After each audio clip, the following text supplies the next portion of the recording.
You are going to fail. It's inevitable. Don't be afraid of it. It's not failing that is the failure. It doesn't make you a failure. It's not trying at all. That is the true failure. When you take action and you fail, you learn something from it. You learn a way to not do it.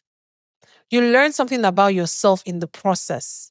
There is always something to take from it. One of our best teachers is that failure itself, is the thing that is actually going to teach you to become successful. You fail forward. There's no point failing and then you just stay stuck there and you don't take stock of what you did wrong, what went well, what didn't go so well, and how you can do it better the next time. There is no point hanging around there. Then it would have just been worthless.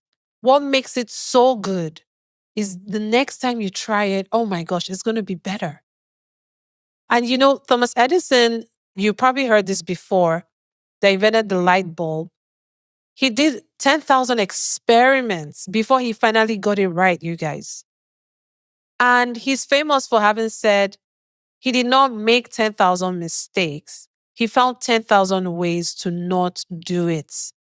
You need to find your 10,000 ways to not do it until you invent the light bulb of your life, the light bulb that is going to turbocharge you to actually live the life and design the life that you really want. Maybe we're even thinking too high about life. Let's just think about some of the tactical things that you want to get done this year, this quarter. You need to fail forward. And that failure is going to light you up. I promise. How do I know this?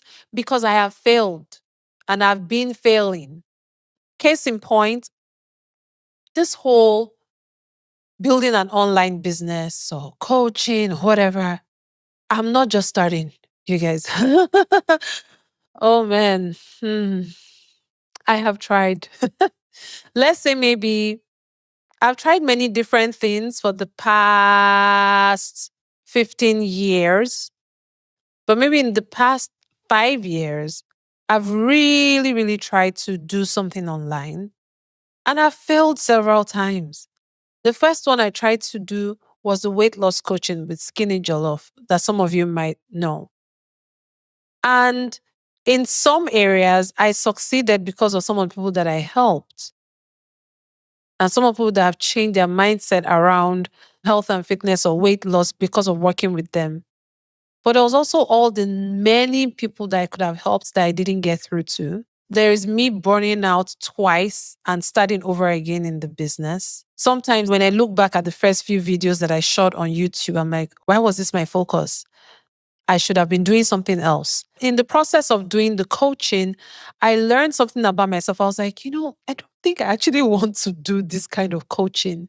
Because if I'm being honest, when I first started and I wanted to share my voice with the world, it wasn't about weight loss.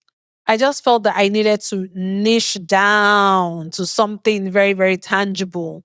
And then I will eventually pivot to mindset coaching, which is where my passion is. And I realized, you know what? I don't want to do this. Yeah, health and fitness is a huge part of my life. And it's a huge part of what I'm going to be covering on this podcast because the big, big, big, big part of whatever it is you want to get on in this life.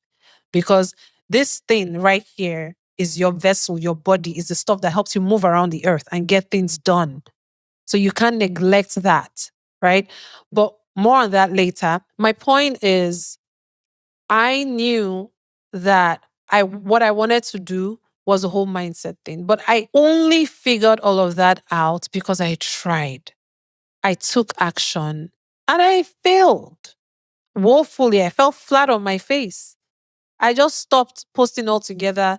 I stopped taking clients. I stopped doing any sales and marketing. My funnel dried up. Nothing.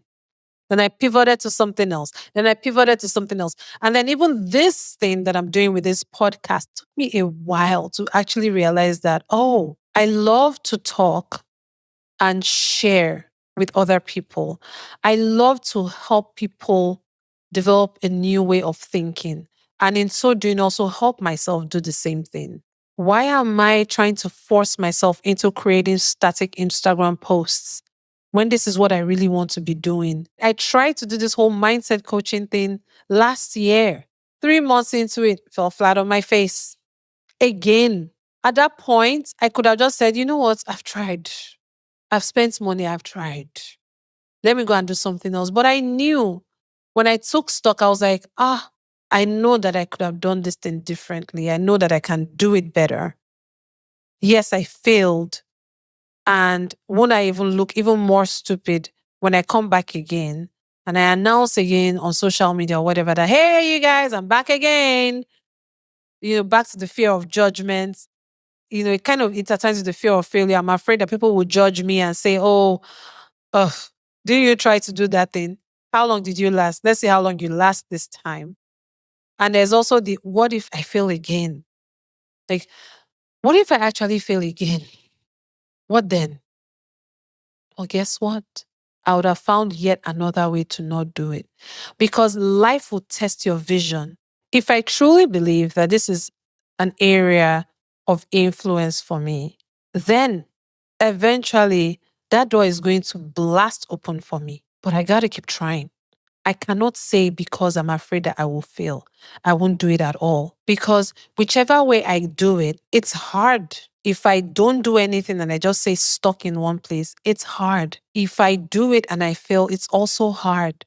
But I would have failed forward. So I'm choosing this type of hard. I am failing forward, you guys, right in front of you. This is episode 2. Let's see if I make it to episode 100. Let's see if I make it to episode 552. I cannot be thinking about that. I'm here right now and I'm trying. I'm putting my best foot forward and I'm failing forward. I'm going to go back. I'm going to replay this and I'm going to see this is where I could have done better. In the past, last year, I was doing too many things. I was working on building my online presence, working on getting clients for mindset coaching. I was working on a startup. Check out platehack.com. Shameless plug. And then I was also working on my full-time 9 to 5 job. My 9 to 5 job is not one of those crunch numbers and go. They need your full faculty every time on your A game. So it was a lot. And the way I was going about the whole online presence thing, I realized that, oh my gosh, I'm not playing to my strengths. Now I've learned, okay, these are what my strengths are. This thing that I'm doing right here, talking. When it comes to the actual editing and all those other nitty gritty tech things, I can do them, but they suck the life out of me. I will outsource those things because I know better now.